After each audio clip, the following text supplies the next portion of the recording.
Assalamualaikum warahmatullahi wabarakatuh. Perkenalkan, kami dari kelompok 2 Distribusi dan Transmisi, Rombel 3, Fakultas Teknik Elektro Universitas Tidar. Di sini kami beranggotakan 4 anggota, yaitu diantaranya dengan saya sendiri, Lutfinisa Rahmadani Raisa, NPM 20 10 50 10 89. Kemudian saya Muhammad Firly Muzaki, NPM 201 050 1107. Ya, kemudian saya sendiri Muhammad Hoirul Soleh, NPM 201050 1082. Dan saya Fadil Muhammad Fawas, NPM 2010501099. Di sini kami akan mempresentasikan hasil kerja kelompok kami tentang sistem transmisi tenaga listrik. Berikut adalah video presentasi kami. Dalam sistem transmisi tenaga listrik, hasil kelompok kami membagikan menjadi 4 subbab, yaitu yang pertama, komponen transmisi tenaga listrik, 2 gardu induk, 3 andongan, dan 4 krona. Subbab pertama, komponen transmisi tenaga listrik. Sebelum kita masuk ke komponen transmisi tenaga listrik, kita memahami sistem jaringan tenaga listrik terlebih dahulu. Transmisi adalah proses penyaluran listrik dari pembangkitan distribusi listrik. Ke sistem transmisi banyak sekali komponen-komponen yang ada di dalamnya, baik dari segi gardu induk yang sebagai sebuah instalasi yang mengubah tenaga listrik yang disalurkan dari pembangkit listrik menjadi tegangan tinggi untuk disalurkan kembali atau menjadi tegangan rendah untuk disalurkan sistem distribusi. Terdapat juga sistem proteksi yang dimana berfungsi sebagai sistem pelindung di sistem jaringan transmisi. Standar tegangan pada sistem transmisi di Indonesia diklasifikasikan sebagai tegangan ekstra tinggi atau TET, yaitu dengan nominal 500 kV, dan tegangan tinggi TT dengan nominal 70 kV dan 150 kV. Selanjutnya, kita menuju komponen sistem jaringan transmisi. Yang pertama, terdapat konduktor. Konduktor yaitu sebagai media penyaluran listrik, dan konduktor sendiri ada beberapa jenis konduktor. Yang berbahan tembaga dan aluminium, suatu konduktor perlu memiliki sifat konduktivitas tinggi, kekuatan tarik mekanikal tinggi, ringan, murah, dan tidak mudah patah. Contoh konduktor yang biasa digunakan adalah ACSR. Selanjutnya terdapat komponen tower. Tower atau tiang penyangga tower adalah komponen inti yang berfungsi untuk menyangga fisik konduktor. Menurut bentuk konstruksinya, ada 4 macam jenis tower, yaitu yang pertama, lattice tower, 2 tubular steel pole, 3 concrete pole, dan yang keempat, wooden pole.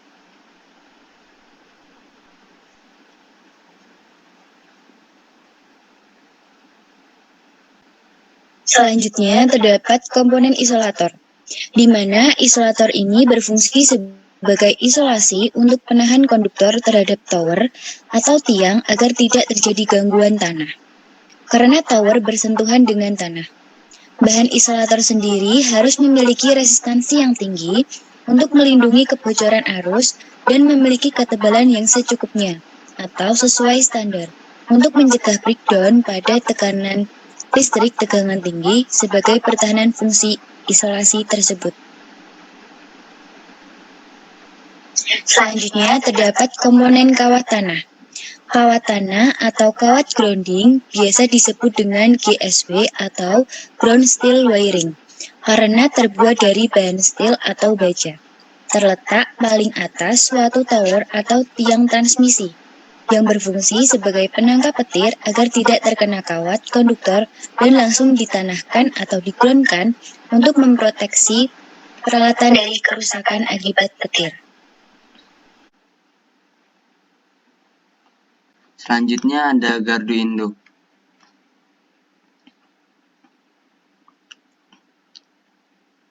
Gardu induk Gardu induk adalah subsistem dari sistem transmisi atau penyaluran tenaga listrik.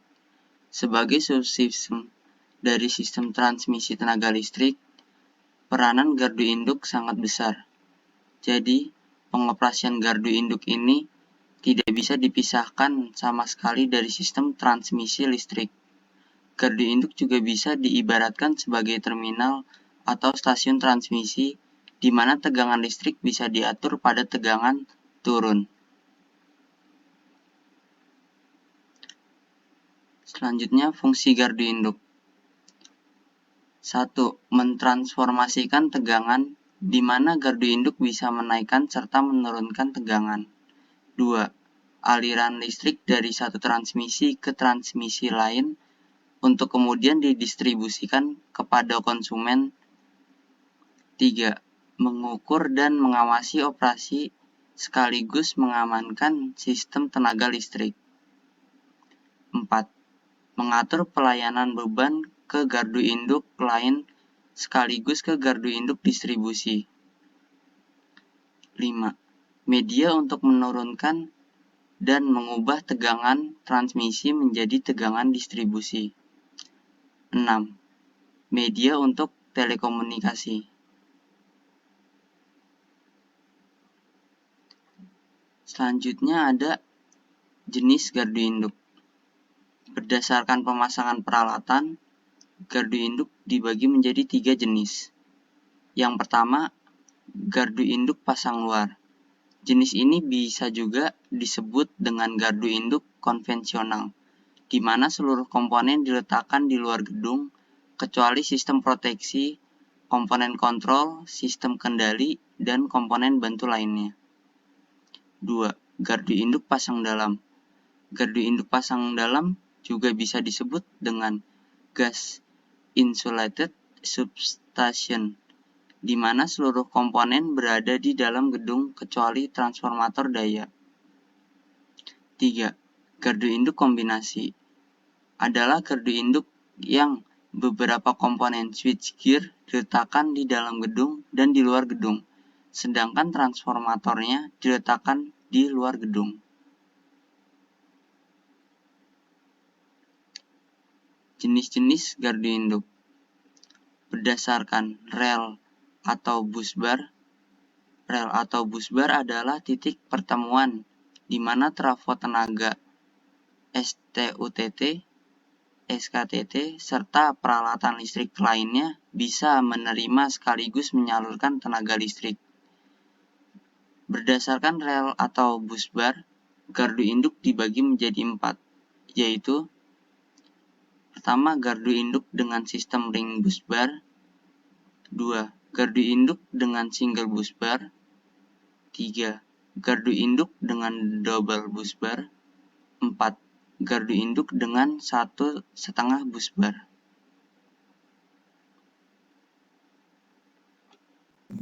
Kemudian yang ketiga yaitu andongan.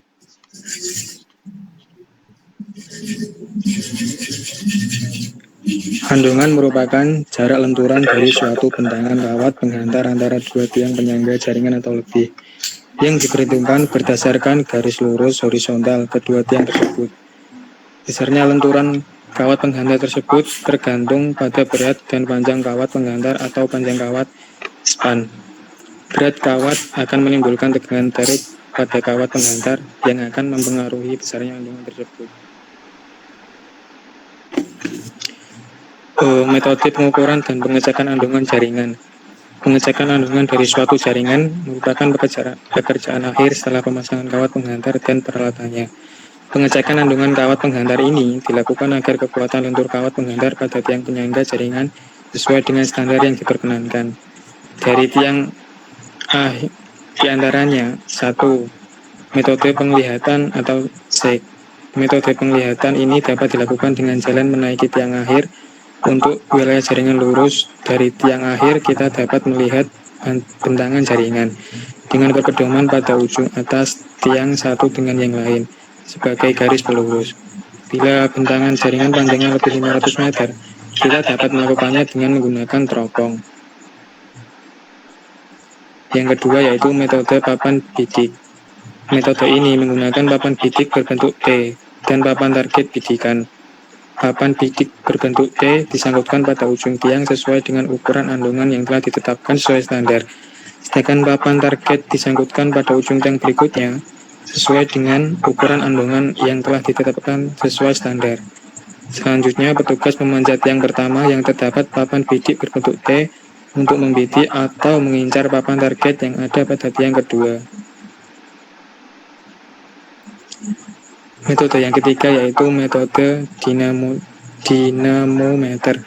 Metode ini menggunakan alat dinamometer dan tabel andungan Martin. Yang keempat, metode panjang gawang atau span.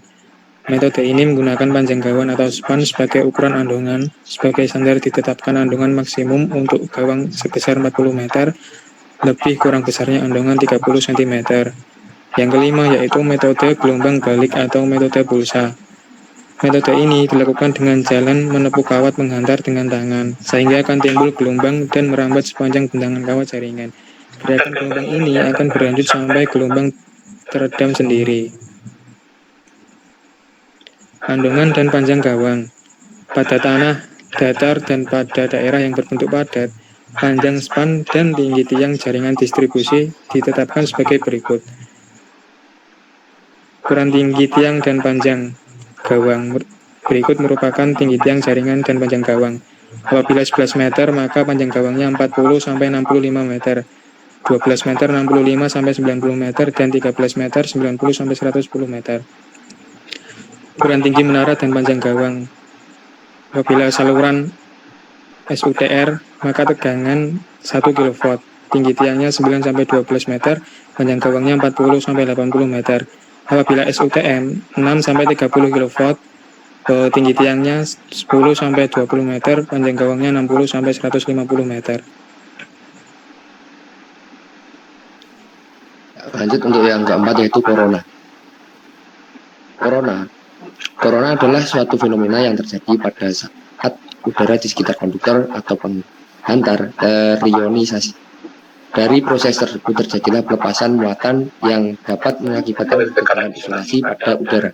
Mekanisme terjadinya corona yang pertama, sebuah molekul atau atom netral medium di dalam sebuah wilayah medan listrik yang kuat, seperti gradien potensial yang tinggi di dekat elektrode melengkung, diionisasikan oleh peristiwa tumbukan dan menciptakan sebuah ion positif dan elektron bebas.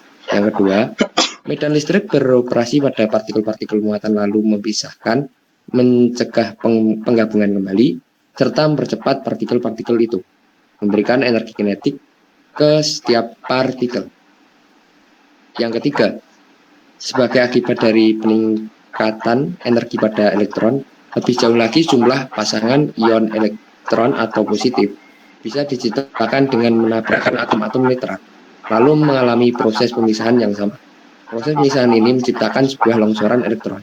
Yang keempat, dalam berbagai proses yang membedakan corona positif dengan negatif, proses energi plasma ini diubah menjadi disosiasi elektron tahap awal untuk menyebabkan longsoran lebih jauh lagi. Yang kelima, banyak ion terbentuk di dalam rangkaian longsoran ini yang berlainan antara corona positif dengan negatif. Ditarik ke elektrode tak melengkung, melengkapi sirkuit dan mempertahankan aliran arus. Nah, untuk kesimpulan dari hasil presentasi kali ini yaitu dalam hal ini pelajari sistem transmisi yang di dalamnya terdapat gardu induk adalah suatu instalasi yang terdiri dari peralatan listrik yang berfungsi untuk mengubah tenaga listrik tegangan tinggi yang satu ke tegangan tinggi yang lainnya, atau tegangan menengah, pengukuran, pengawasan, operasi serta pengaturan pengamanan sistem tenaga listrik, pengaturan daya ke gardu-gardu induk lain melalui tegangan tinggi, dan gardu-gardu distribusi melalui gawai tegangan menengah. Sistem proteksi adalah suatu sistem pengaman terhadap peralatan listrik yang diakibatkan adanya gangguan teknis, gangguan alam, kesalahan operasi, dan penyebab yang lainnya. Beberapa peralatan listrik pada gardu induk yang perlu diamankan adalah transformator daya rel atau busbar, andongan atau sak, merupakan Jarak lenturan dari suatu bentangan kawat penghantar antara dua tiang penyangga jaringan atau lebih yang diperhitungkan berdasarkan garis lurus horizontal kedua tiang tersebut. Besarnya lenturan kawat penghantar tersebut tergantung pada berat dan panjang kawat penghantar atau panjang dawang span. Berat kawat akan menimbulkan tegangan terik pada kawat penghantar yang akan mempengaruhi besarnya andongan tersebut. Ya, sekian hasil presentasi dari kelompok kami. Apabila masih banyak kekurangan atau kesalahan dalam presentasi kali ini, kami satu kelompok mohon maaf sebar-sebar. Kami akhiri. Wassalamualaikum warahmatullahi wabarakatuh.